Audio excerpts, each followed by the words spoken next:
Assalamualaikum warahmatullahi wabarakatuh. Nama saya Nimata Trisnayanti, NIM 190721000194. Di sini saya akan menjelaskan tentang peranan teknologi terhadap pengembangan UMKM. Teknologi telah membuat proses produksi, pemasaran, dan distribusi dalam bisnis secara keseluruhan menjadi lebih efisien dan efektif. Nah, konektivitas yang dibangun pun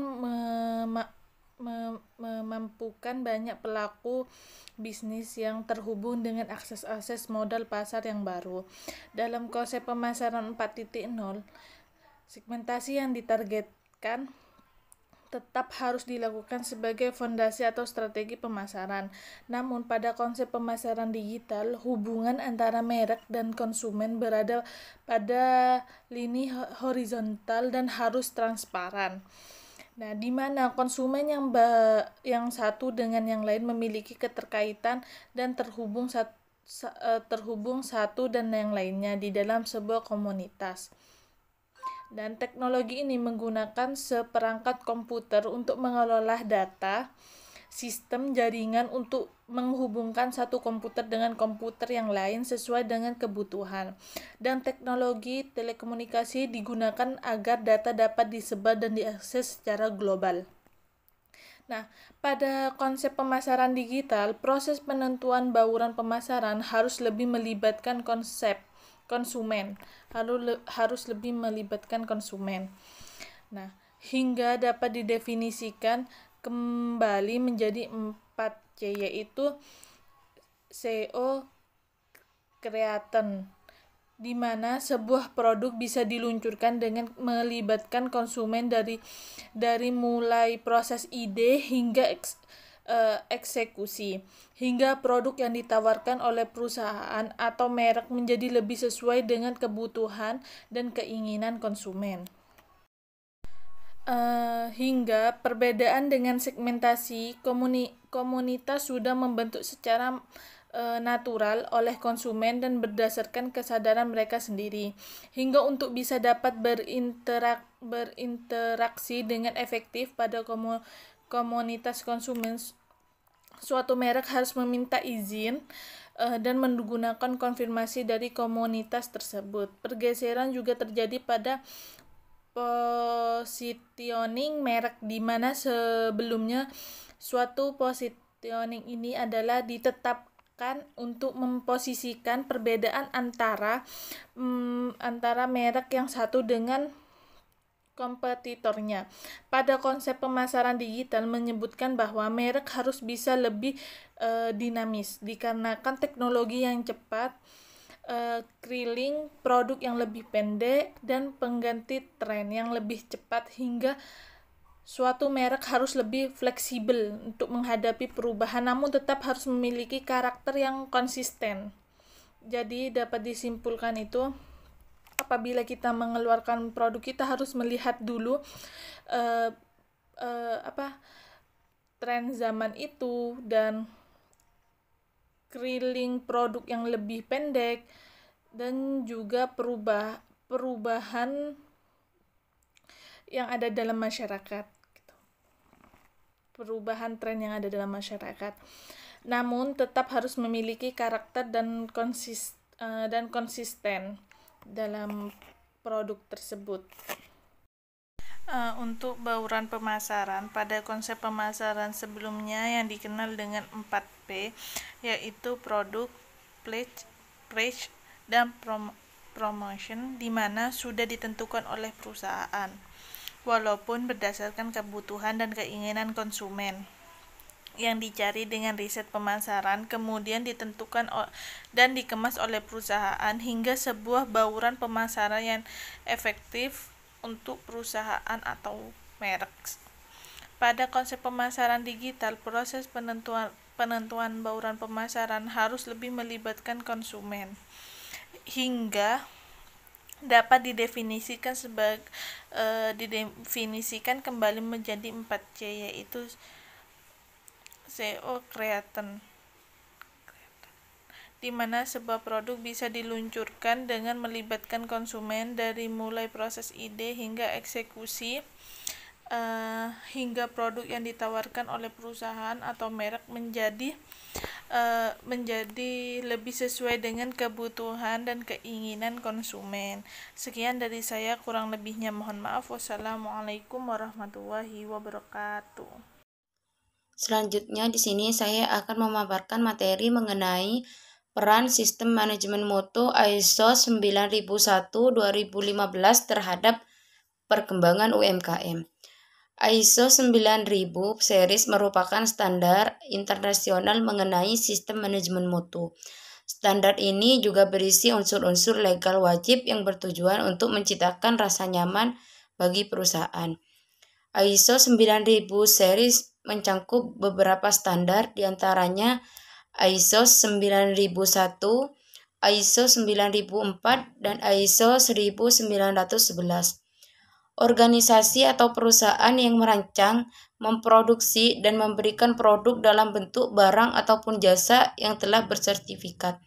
ISO 9001 tetap harus mengimplementasikan ISO 9004 dan ISO 1911. Sebagai dasar strategi manajemennya, ISO 9001 merupakan standar yang berisi persyaratan untuk sistem manajemen mutu yang membantu perusahaan atau organisasi agar lebih efisien dan kepuasan konsumen meningkat.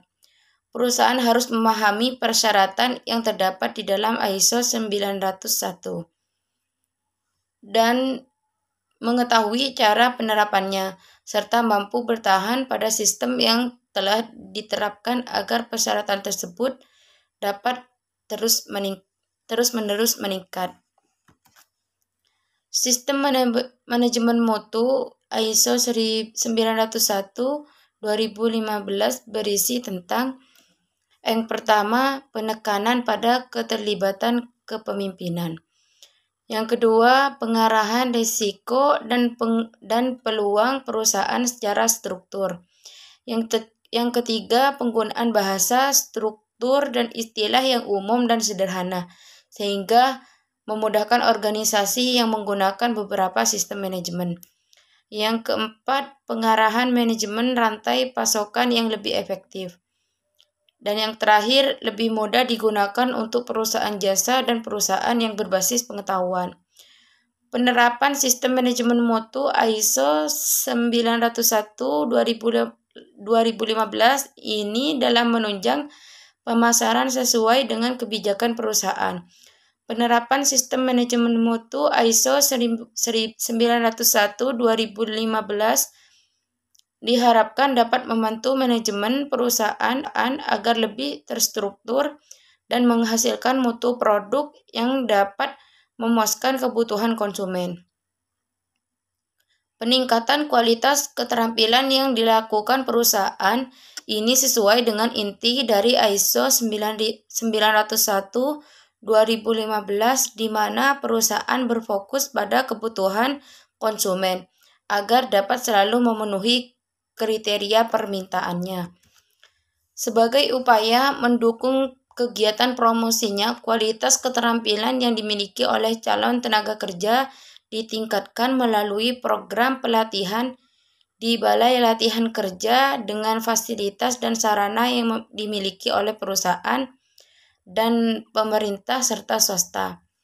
Walau perusahaan belum sepenuhnya menerapkan sistem manajemen mutu yang baru, peningkatan kualitas keterampilan yang dilakukan perusahaan ini sesuai dengan inti dari ISO 901-2015, di mana perusahaan berfokus pada kebutuhan konsumen agar dapat selalu memenuhi kriteria permintaannya.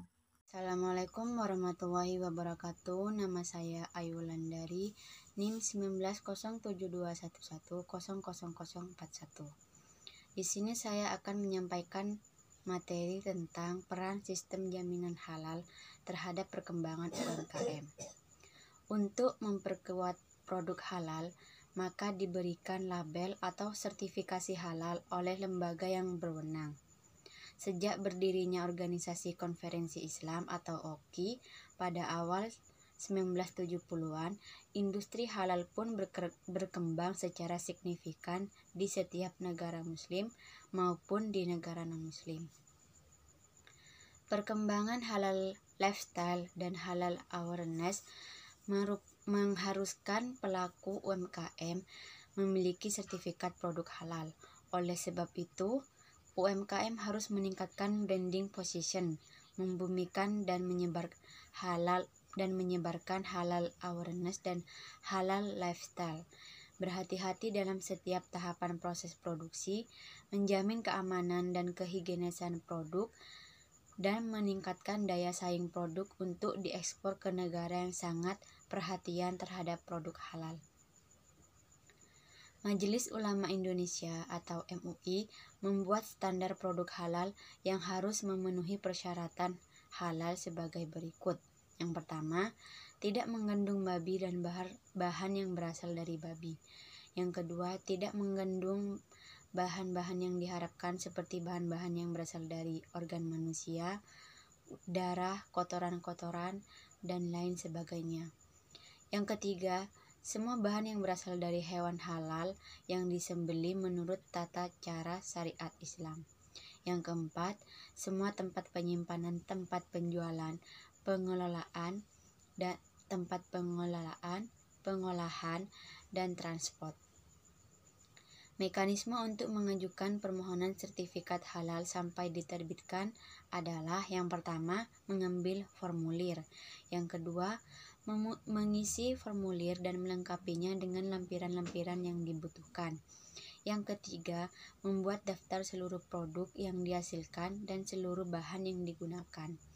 Yang keempat, mengajukan sertifikasi halal ke LPPOM MUI setempat. Setelah mekanisme pengajuan permohonan selesai, pihak LPPOM MUI akan melakukan proses auditing. Yang pertama, tim dari LPPOM MUI akan memeriksa dokumen dan formulir pengajuan sertifikat halal.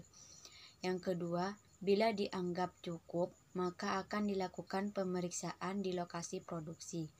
Yang ketiga, pemeriksaan berjalan pada saat proses produksi berlangsung. Yang keempat, pemeriksaan meliputi seluruh proses, mulai dari pembelian, penyimpanan bahan, proses produksi, administrasi, formula atau resep, produk jadi, karyawan, dan lain-lain. Yang kelima, pengambilan sampel untuk dianalisa atau jika diperlukan. Setelah mekanisme audit oleh pihak LPPOM MUI dan dinas terkait, maka dilakukan yang pertama, hasil pemeriksaan di lapangan akan dilaporkan dalam rapat auditor. Yang kedua, jika masih ada kekurangan, akan disampaikan kepada pihak perusahaan.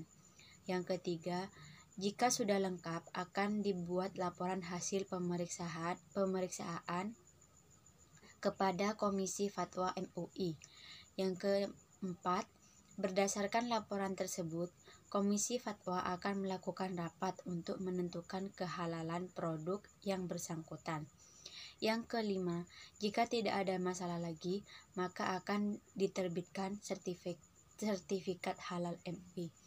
Sekian dari saya. Wassalamualaikum warahmatullahi wabarakatuh.